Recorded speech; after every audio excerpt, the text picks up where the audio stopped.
Donc, bonjour à tous et bienvenue sur la chaîne Le Duo Crypto. On est heureux aujourd'hui de vous présenter notre tout premier épisode. Duo Crypto, c'est quoi? C'est moi, Francis et Quentin, qui sommes deux passionnés de la cryptosphère. On a comme objectif de vous simplifier la compréhension de la blockchain et des crypto-monnaies. Comment vont fonctionner nos épisodes? En fait, c'est simple. Il va toujours avoir une première partie qui va vous parler d'actualité, dans les actualités qui sont les plus importantes à nos yeux. Et puis, il y aura toujours une partie aussi également sujet qui sera choisi par vous. Donc, on vous invite à participer en grand nombre et donner des idées sur ce qu'on pourrait aborder comme sujet, comme deuxième partie de nos épisodes. Donc, moi, c'est Francis, comme je disais tantôt. Je suis fondateur de CryptoBlock 365. J'offre des formations autant aux particuliers qu'aux entreprises pour tout ce qui touche la blockchain et les crypto-monnaies. Mais j'offre aussi également de l'accompagnement pour ceux qui veulent utiliser la blockchain dans leur quotidien. Donc, je te laisse la parole, Quentin. Oui, bonjour à tous, Quentin Kaila. Je suis notamment l'animateur du podcast Cardano français et je donne également des formations sur la blockchain. Donc, vous pouvez me suivre sur les différents réseaux sociaux. Et encore une fois, on est ravis de pouvoir vous donner plus d'informations sur l'industrie de la blockchain et sur les crypto-monnaies. Donc, commençons avec cette première nouvelle sur la Banque du Canada qui veut travailler avec le MIT pour sortir une monnaie digitale. Qu'en penses-tu, Francis? Je pense que c'est vraiment le temps au Canada qu'on se penche sur cette question parce qu'on sait que les autres pays, ça fait déjà un petit bout qu'ils ont commencé à y réfléchir et même à l'utiliser, notamment la Chine avec leur yuan digital, si je ne me trompe pas, ont déjà commencé. Donc, je pense que c'est vraiment le bon moment que le Canada s'implique aussi également là, dans cette nouvelle technologie. Oui, puis on va espérer justement que ça débouche sur quelque chose parce que en 2017 déjà, il y avait le projet Jasper qui était un projet parti par la Banque centrale du Canada qui voulait justement tester les DLT. Donc, cette technologie-là, les blockchains privés, les différents consortiums. Et donc, il y a eu ce projet, le projet Jasper, mais il y a eu également plusieurs phases à ce projet. Et on le sait, en 2017, ils étaient très contents de dire qu'ils étaient innovateurs comme banque centrale parce qu'ils étaient le premier à faire ces premiers tests-là. Et là, maintenant qu'on parle du MIT et de ce partenariat, on espère que ça va déboucher sur quelque chose de concret, évidemment. Tout à fait. Puis je pense qu'on n'a pas le choix aussi en même temps parce qu'on parle tellement de crypto-monnaie, monnaie digitale.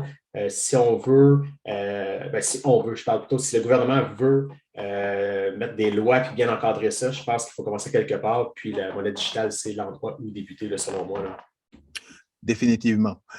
Mais on sait évidemment que nos voisins du Sud sont très en avance également parce qu'il y a notamment la Floride qui va commencer à accepter que les entreprises payent leurs impôts en crypto. Peux-tu nous en parler un petit peu plus? Oui, justement, c'est une des nouvelles qu'on voulait aborder. En fait, ça ne date pas d'ailleurs, hein, parce qu'on a la ville de Miami, leur maire là-bas, qui lui, déjà s'est fait payer en Bitcoin, commençait à vouloir intégrer le Bitcoin dans sa trésorerie également. Donc là, ça fait un peu drôle parce qu'on part d'en bas, puis là, on monte vers l'État de la Floride qui veut maintenant justement permettre aux entreprises de payer leurs impôts en crypto-monnaie. Là, on ne sait pas encore est-ce que ça va être du Bitcoin, de l'Ethereum. Souvent, c'est les deux qui reviennent. Le Litecoin aussi également, Bitcoin Cash peut-être. Donc, souvent, c'est les plus grosses monnaies naturellement qui sont adoptées. Donc, c'est quand même intéressant de voir qu'eux sont déjà rendus à ce niveau-là. Au niveau déjà gouvernemental. Donc, je pense qu'ils ont déjà, encore une fois, une plus grande avance que nous au Canada. Là, on n'est pas rendu là du tout comme on parlait un peu précédemment. Là. Ben oui, c'est ça, parce que surtout du fait, tu l'as dit, que ça a commencé par la ville de Miami qui est vraiment très crypto-friendly. Il y a également d'autres villes comme Austin au Texas qui est également très crypto-friendly. Et là, on arrive à l'État de la Floride, alors que ici, comme on le dit, c'est intéressant d'avoir des partenariats pour une monnaie numérique, mais concrètement, qu'est-ce qui peut être fait? Parce que, notamment ici, on n'est pas encore une fois dans un État ou dans un pays qui est crypto-friendly. Donc, accepter de se faire payer des impôts en crypto, bien, ça permet justement à la ville de Miami et à l'État de la Floride, justement, d'avoir des cryptos sans devoir en acheter. Donc, commencer à en accumuler parce qu'on sait que, justement, le nerf de la guerre, c'est d'accumuler le plus de Bitcoin notamment. Mais il va falloir faire attention, évidemment, au niveau de la régulation et savoir si il y a une conversion qui se fait directement lorsqu'ils reçoivent la crypto, ou alors est-ce qu'ils vont vraiment garder le Bitcoin et les autres crypto-monnaies justement dans leur portefeuille à eux. Donc ça, ce sont des éléments qu'il va falloir regarder attentivement. Exact. Surtout qu'on sait que la crypto-monnaie, c'est très volatile. Donc, est-ce qu'ils vont vouloir justement le garder pour du long terme ou tout simplement le transférer pour être sûr que ça reste plus stable? Donc, ce sera un choix que les gouvernements ou les États feront à ce moment-là. Exactement. Généralement, avoir une combinaison des deux est une bonne stratégie parce qu'on veut avoir justement peut-être une partie qu'on veut garder comme investissement ou comme réserve et avoir une autre partie qui est convertie directement. Et il y a évidemment plusieurs compagnies qui facilitent ce nouveau système de paiement, ce système de paiement en crypto et qui permet justement de payer directement en crypto ou alors de payer en devise, utiliser la technologie blockchain comme système de paiement et recevoir à la réception justement des crypto-monnaies. Ça permet de faire une bonne transition par rapport à la nouvelle de Coinbase, Coinbase qui arrive avec des nouvelles règles dans certains pays, notamment au Canada. Oui, ben exactement. Je pense que de toute façon, la plupart des pays n'auront pas le choix de suivre. En fait, c'est qu'on utilise la majorité du temps des exchanges, des plateformes d'échange qui sont centralisées, qu'on appelle. Donc, il y a Binance, il y a Coinbase, il y a diverses applications. Et puis, eux, s'ils veulent pouvoir travailler, dans le fond, qu'on les utilise dans différentes villes ou pays, il doit y avoir des lois, ça va être encadré. Exemple, avec le Canada, en ce moment, ce qu'ils vont faire, c'est que tous les gens qui vont faire des transactions de plus de 1 000 $ vont devoir fournir de l'information personnelle, qui est leur nom, leur adresse, code postal. Des fois, ça peut aller jusqu'à mettre une photo de passeport, de permis de conduire. Ils font ça, dans le fond, pour naturellement protéger un peu les utilisateurs parce que s'il y a des fraudes ou des choses comme ça, à ce moment-là, c'est plus facilement identifiable que si c'est un inconnu, dans le fond, qui fait des transactions sur la plateforme. Oui, et étant donné qu'ils arrivent un peu dans l'industrie des finances, eh bien, on sait que les banques sont régulées d'une certaine manière par le gouvernement et qu'ils ont l'obligation à justement avoir de l'information sur la personne qui émet une transaction et la personne qui va recevoir une transaction. Et justement, dans le cas de Coinbase, eh bien, si vous faites une transaction de plus de 1 000 $, eh bien, vous allez devoir fournir en plus de l'information sur la personne à qui vous envoyez le 1 000 $ en crypto. Donc, ça, évidemment, dans le milieu de la crypto, ce n'est pas toujours reçu à bras ouverts ou ce n'est pas toujours des régulations qu'on aime avoir, mais évidemment, dans l'industrie de la finance et pour justement l'adoption de cette nouvelle technologie, eh bien, des lois comme celle-là sont obligatoires pour justement Coinbase et les différents exchanges qui vont sûrement devoir appliquer ces règles-là dans le futur. Qu'est-ce que tu en penses? Exactement. Ben, c'est ça, on n'a pas le choix parce que dans le fond, comme tu parles un peu, c'est au niveau de la finance. Si on compare un peu à la bourse et les actions, on ne peut pas faire de transactions sur le marché sans s'identifier parce que ça ne ferait pas de sens. Sinon, ce serait un peu comme en ce moment dans la crypto, c'est que c'est un peu le Far West, c'est que n'importe qui peut faire n'importe quoi, n'importe quand, puis c'est facile d'avoir des fraudes à ce moment-là. Ou du spam, du scam qu'on appelle. Donc, c'est sûr que ça prend des lois pour renforcer ça. Puis, si on va avoir une adoption qui est plus légale, si on veut, ça prend un encadrement. On n'a vraiment pas le choix. Là. Pour que ce soit, c'est sûr qu'au niveau des gens qui sont habitués à faire du trading depuis des années en crypto-monnaie, c'est un peu mal vu, comme tu disais, parce qu'on tient un peu à ce qui est du côté anonyme.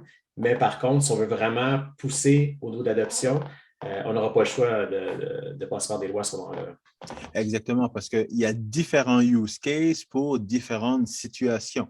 Donc, si vous êtes un utilisateur qui avait beaucoup plus de connaissances et beaucoup plus de maîtrise de la technologie, vous n'êtes pas obligé d'utiliser Coinbase. Vous pouvez utiliser d'autres plateformes qui vont justement garder un petit peu où vous allez pouvoir être plus en contrôle des informations que vous allez vouloir partager. Donc, vous avez d'autres solutions, mais évidemment, Coinbase est une des compagnies la plus connues en termes de crypto-monnaies, d'échanges pour acquérir et pour envoyer des crypto-monnaies. Donc, évidemment, elle, qui est régulée en bourse actuellement, ben, doit suivre d'une certaine manière les mêmes règles que les autres institutions financières du système legacy. Mais ça nous amène justement à cette dernière nouvelle qu'on voulait vous amener en termes de commandite en NFL. Parle-nous un petit peu. Oui, ben, moi qui adore, en plus, je suis un fan fini de la NFL. Dernièrement, ils ont annoncé la NFL qui acceptait de nouveau les commandites, tout ce qui est en lien avec la blockchain crypto-monnaie, parce qu'à un certain moment, il y avait banni ça.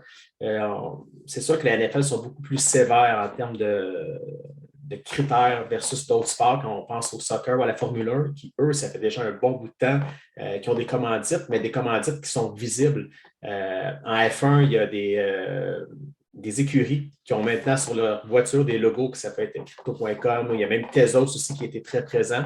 Dans la NBA, au basketball, il y a un stade maintenant qui va s'appeler crypto.com. Ça a coûté plusieurs millions de dollars à crypto.com d'ailleurs, mais je pense que c'est un bon investissement pour eux.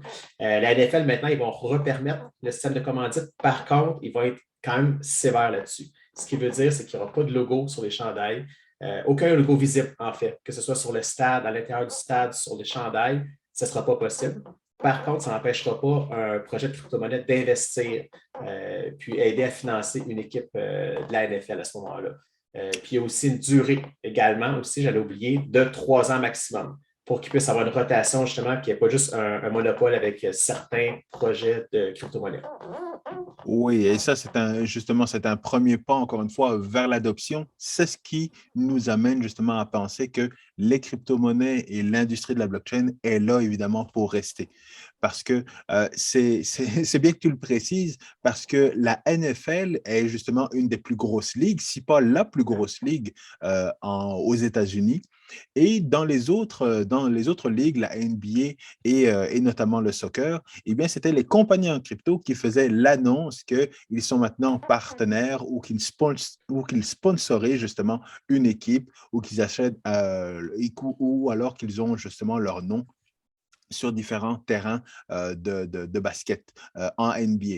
Et là, c'est différent. C'est la Ligue qui annonce comment ils vont justement accepter tous ces nouveaux commandites. Donc, c'est vraiment différent la manière dont ils ont amené cette information-là. Oui, ben, comme tu dis, la NFL, c'est pas mal la plus grosse ligue, je pense, au monde dans le sport. Donc, c'est ça. Je pense qu'ils ont décidé de prendre justement le lead là-dessus et de se dire, OK, nous, on va réaccepter, mais c'est sous nos conditions à nous. On ne veut pas que ce soit n'importe qui, n'importe comment. Ce qui n'est pas une mauvaise chose. C'est sûr que ça permet d'avoir encore là, on parlait de loi tantôt, d'encadrement. C'est un peu le même principe au niveau du sport. C'est sûr qu'ils ne veulent pas avoir des uniformes qui ne sont plus en lien avec ce qu'on voit présentement. Ils veulent quand même préserver leur image, je crois. Mais par contre, ça peut donner quand même lieu à des bons partenariats quand même. Oui, et c'est sûr que là, c'est bien parce que beaucoup de compagnies et de personnes ont été réticentes pendant longtemps au niveau de l'industrie de la blockchain, des crypto-monnaies et ainsi de suite. Et là, justement, on voit un changement qui permet justement le sponsor de ces différentes nouvelles compagnies, de cette nouvelle industrie.